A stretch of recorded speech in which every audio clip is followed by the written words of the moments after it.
Salut à toi, c'est le juriste et aujourd'hui j'aimerais te parler d'un sujet qui m'intéresse énormément et qui, malgré son importance, me semble peu traité dans les médias.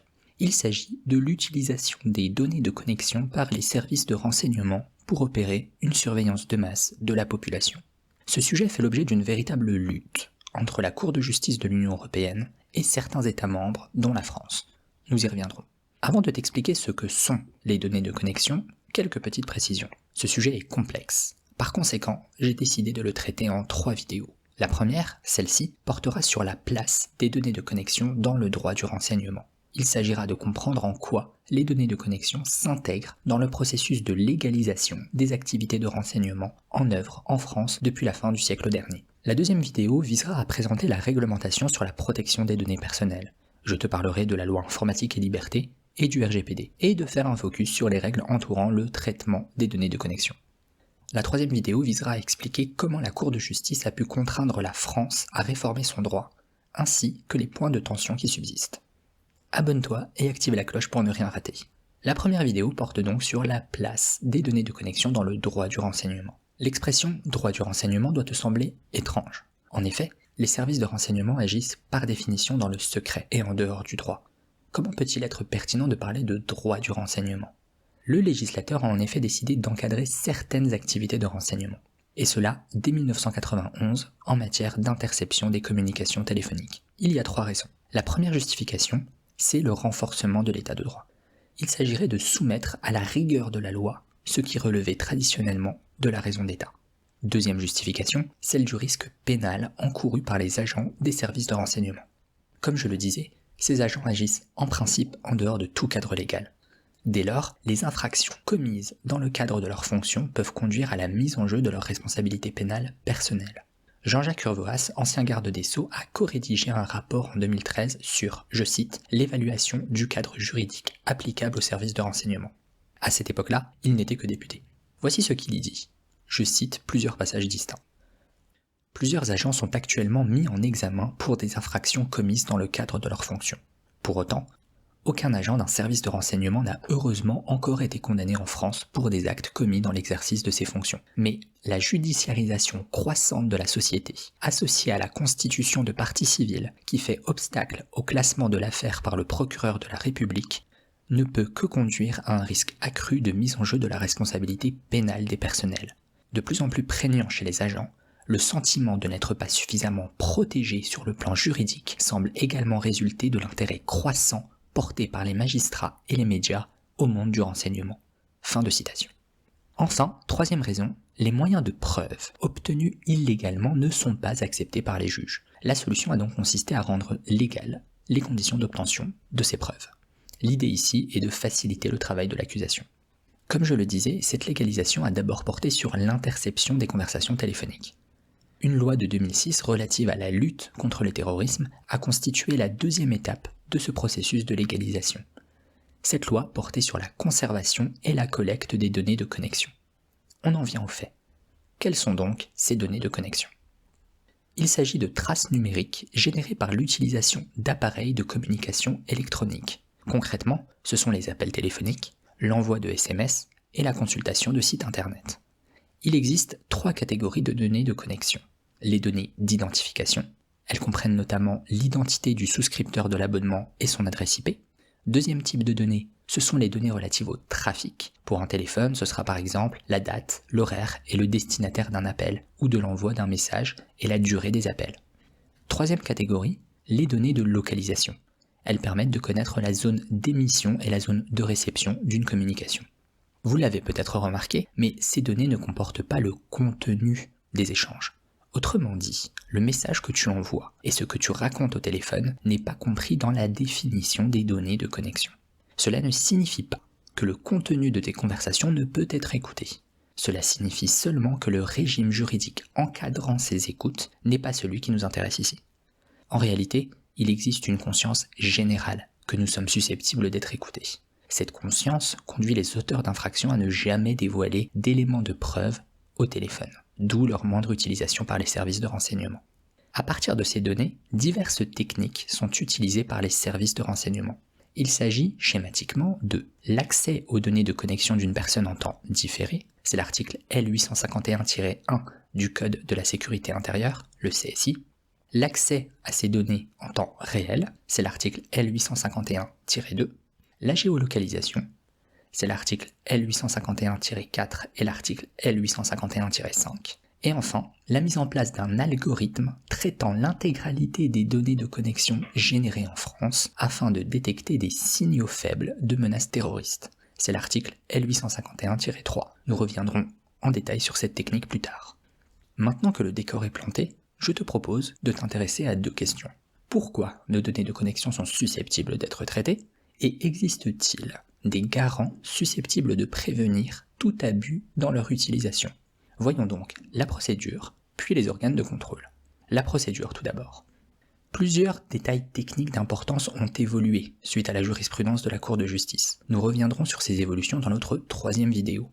L'idée ici est de présenter la procédure à grands traits pour que tu aies en tête les bases. La procédure est exposée au livre 8 du Code de la sécurité intérieure. D'abord, un peu de contextualisation. Lorsque tu utilises ton téléphone, les données de connexion sont générées par les opérateurs.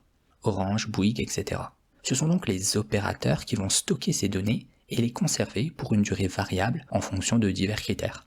Si tu veux des détails, cela se passe à l'article L34-1 du Code des postes et des communications électroniques. Pour obtenir l'accès à ces données, les services de renseignement habilités doivent en faire la demande. Cette demande est rédigée par le ministre de rattachement du service en cause. Il peut s'agir du ministre de la Défense, du ministre de l'Intérieur, du ministre de la Justice, ou du ministre chargé de l'économie, du budget et des douanes.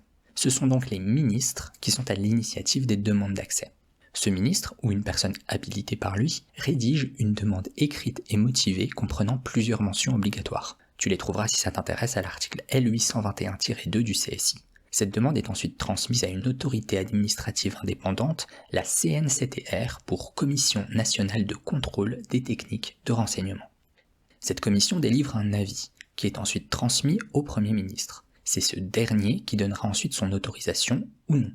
La CNCTR et le Premier ministre sont donc des organes de contrôle. L'autorisation du Premier ministre entraîne l'exécution de la collecte. C'est le groupement interministériel de contrôle, le GIC, un organe placé sous l'autorité du Premier ministre, qui est l'organe d'exécution. Il demandera aux opérateurs de transmettre les informations demandées, puis les transmettra à son tour au service de renseignement demandeur. Je reviens rapidement sur le contenu de la demande initiale du ministre de tutelle.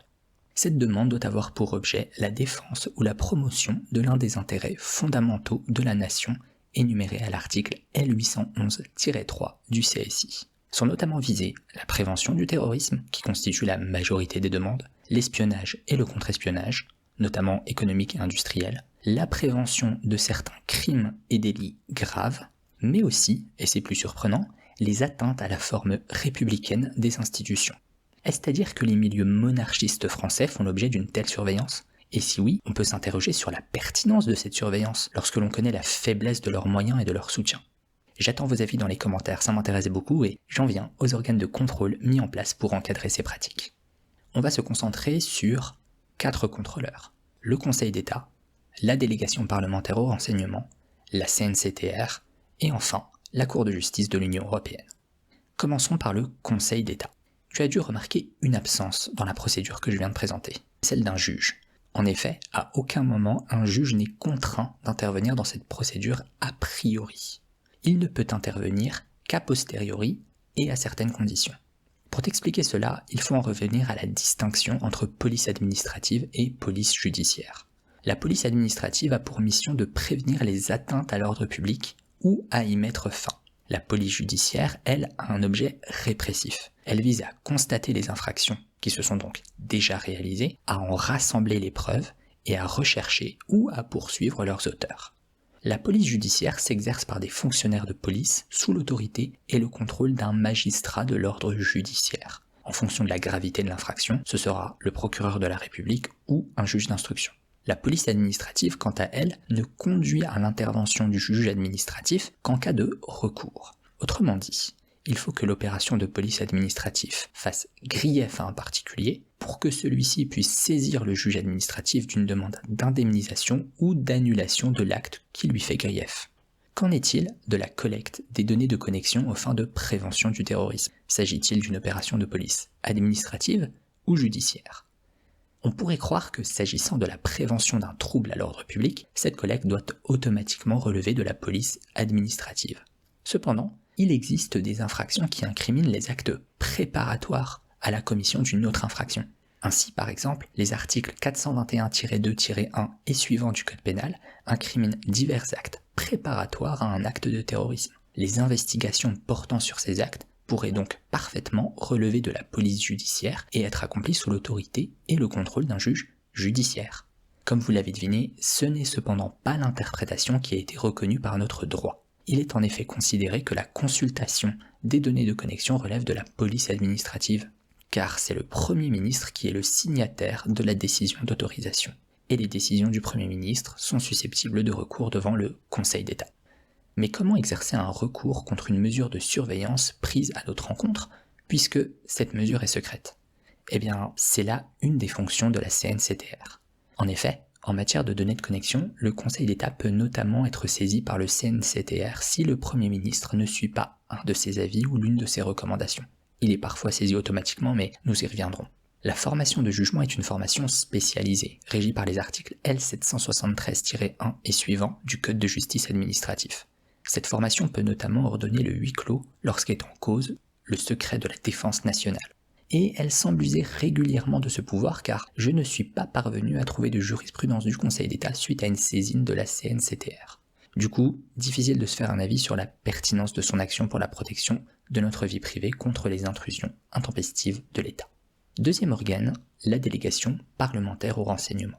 Cette délégation a été créée par une loi du 9 octobre 2007. Depuis la loi LPM de 2013, elle a pour mission de contrôler et d'évaluer l'action du gouvernement en matière de renseignement. Cette délégation pourrait mener un travail de contrôle des activités des personnels de renseignement, mais elle a un parti pris idéologique très en faveur des services. J'en donne plusieurs exemples. Premier point, ce parti pris se traduit d'abord dans sa composition.